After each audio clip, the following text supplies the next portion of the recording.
We are broadcasting from Denver, Colorado, from Denver Open Media. When I flew into Denver yesterday, on Thursday, I went directly to the First Unitarian Society Church to meet Arturo Hernandez Garcia. He's an undocumented immigrant and father of 2 girls. Since October, he sought sanctuary at the church as he fights his deportation. I also met his 9-year-old daughter, Andrea, who is a U.S. citizen. Her status means he may be allowed to stay in the country under President Obama's new Deferred Action Program starting in May, if he's not deported before then. Andrea was with her father when I went to interview him last night. We've just arrived at the Unitarian Church in Denver, and we're coming to see Arturo Hernandez Garcia, who's taken refuge here. He's taken sanctuary here, the first one to do this in Denver since the 1980s. Hi, I'm Amy Goodman. Hi, good to meet you. Can you tell me how you ended up living in this church? It's hard because I have a long time in here. I have 115 days already. Why did you come here? Because I'm in risk to deportation. October 21st, I have my final order for deportation. And the reason coming here is because I want to file my case. Can you tell me what happened? How did you end up going into deportation proceedings? You had a tile business? Yeah, I'm working on constructions, usually big constructions like apartments, 100, 200, 300 apartments, and 100 the people working in there. And I am traveling with one person, and I have that discussion with him, and they called the police, and the police, they arrested me. And after that, immigration put the whole immigration hold. So what happened after that? I'm in detention center for immigration for 15 days, and I pay a bail bond. I am a good person. I'm working hard here by 16 years in Colorado. I never been in trouble. I never be arrested. I never stay in jail before here in Mexico. And you had your 2 children here in the United States? I have one daughter that is 15 years old. She's born in Mexico, and she's in DACA, it's a deferred action for students. She's now get a permit job for her, and I have Andrea's 9 years old. It's a citizen. So what has it been like for you? You've been here for many months now, for November, December, for 4 months. Yeah, 3 months and a half already. It's hard for me and for my family too. I want to come back to my life, normal life, and come back to work and still in home with my daughters, my wife. So we're here in the sanctuary with Arturo Hernandez Garcia, and his 9-year-old daughter, Andrea, has just joined us. Hi, Andrea. Hi. Do you come here after school? Yes. What grade are you in? 4th. 4th grade. How do you feel about your father living in the church? Sad. I want him to go back home with us. What are you hoping for your father? For him to go home and to give him a stay. For ICE to give him a stay. For ICE to give him a stay. Did you also go to Washington, D.C. with your mother and your sister? Yeah. What did you do there? We were at the ICE officers. With the ICE officers and Homeland Security, and we were telling them that we wanted our dad to go home with us. Do you think it will happen? Yeah. We're standing in the sanctuary, and behind you is a banner that says, "All souls are sacred and worthy. There is unity that makes us one." And we're standing in front of the organ. we coming here, United States, to work in the future for the families. We are not criminal. It's not true with the people, the government say, some TV. So I coming here to, yeah, like I say, just to work in the very future for my kids, and I contributing for the state. We working, pay taxes, and it's all. Everything I do for my family. So I want to thank you for taking this time to talk to us, Arturo and your daughter Andrea.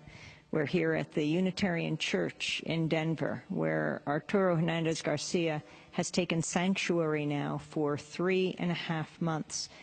I believe this is the first time someone's taken sanctuary in a church in Denver since the 1980s, during the sanctuary movement, to people fleeing political persecution and violence in Latin America. Thank you. Thank you. Thank you for coming, and thank you for interesting in my case. I appreciate it. Can you tell me your name?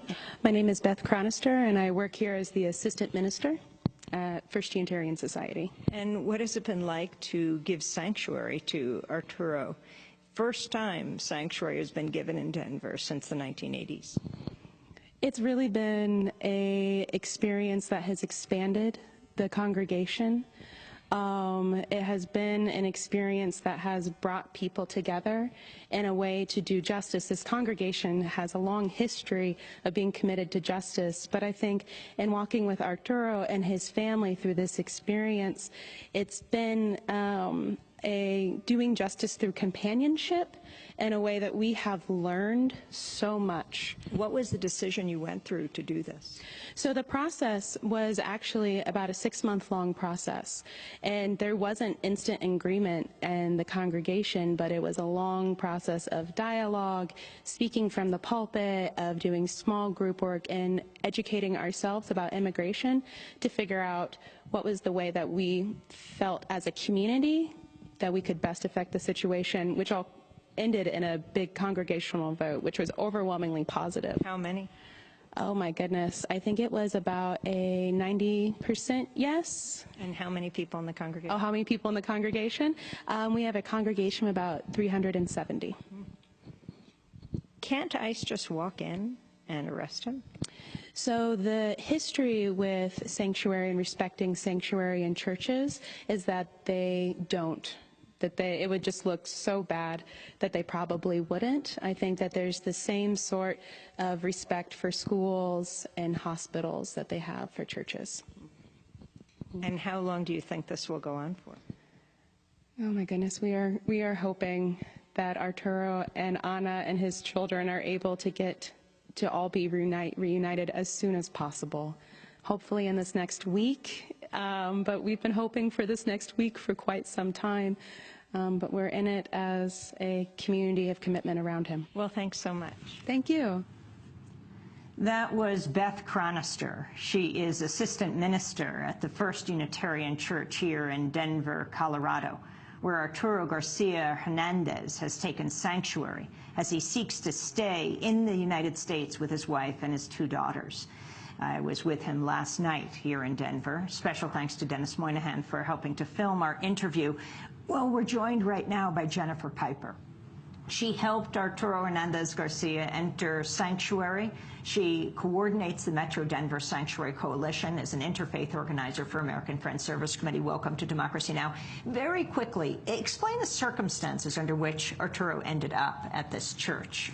Yeah, the circumstances are actually really common and represent a lot of people in the community because of the strong link between police and sheriffs and immigration in our country. So he was laying tile at a job site.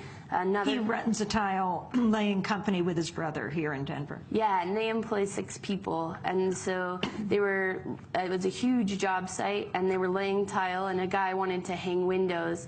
And that gentleman didn't like that they refused him entry into the work area because they didn't want him to walk on the tile that they just laid. Yeah, it was not safe for him. It would ruin the tile. It would waste money and time. And they had it roped off. And the gentleman was white, and he started yelling racial slurs at Arturo and his crew.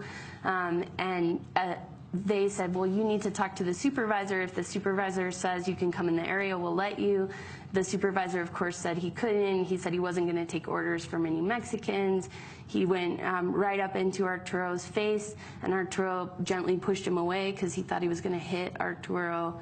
The guy went off and left, called the police, accused Arturo of threatening him.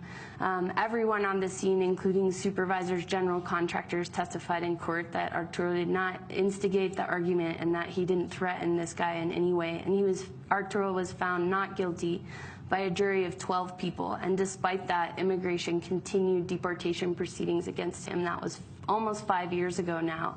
And so he has exhausted every legal avenue open to him in fighting his case and been denied discretion over and over again.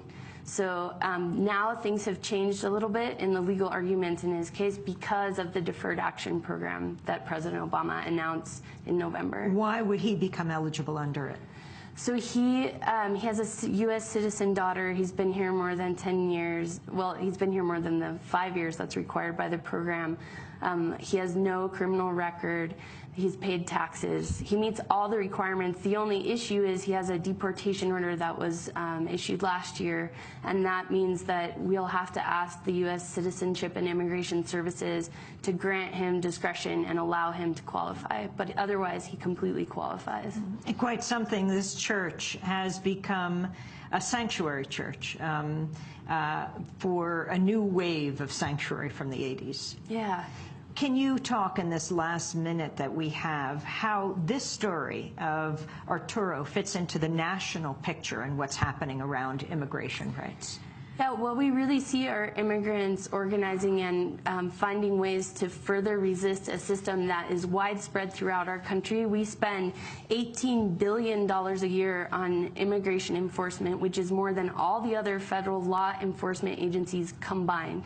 And as long as we keep spending that amount of money on immigration enforcement, we'll see families like Arturo's being separated. We'll see people like Arturo being deported because we have this immense amount of resources that we're putting into deportation. And we have to ask, is that really the priority of our country? Because that's what the spending priority is right now. And as long as we see that and we see continued links between police and immigration, we'll continue to see key members of our communities deported. And so what we also see are allied communities who realize they know people who are undocumented, who are in deportation, stepping up to accompany and experience a little bit of the risk that people like Arturo are living every day. And this sanctuary movement, is it growing? The amount of churches who have committed to sanctuary is growing. The number of people actually taking sanctuary isn't. And some of that is because of this new program and some new opportunities for people to attempt to stay in the country legally. But even if they implement that fully, it will only cover 5 million of the 10 million or so people who are here. Well, Jennifer Piper, we will continue to follow Arturo's case. And, you know, it's interesting, Jesse Hernandez and Arturo Hernandez Garcia, they're not related, no. But their stories have intersected with their daughters. Yeah, Arturo's oldest daughter, Mariana, actually went to school with Jesse, and his family has been very impacted by the violence of the Denver Police Department and the way that there's no accountability. And I think the lack of accountability with the Denver Police Department is the same lack of accountability we see in the immigration enforcement system. Jennifer Piper is Interfaith Organizer for American Friends Service Committee here in Denver, coordinating the Metro Denver Sanctuary Coalition. She helped Arturo Hernandez Garcia enter sanctuary at the First Unitarian Church in Denver. This is Democracy Now! When we come back, journalist David Sirota. Stay with us.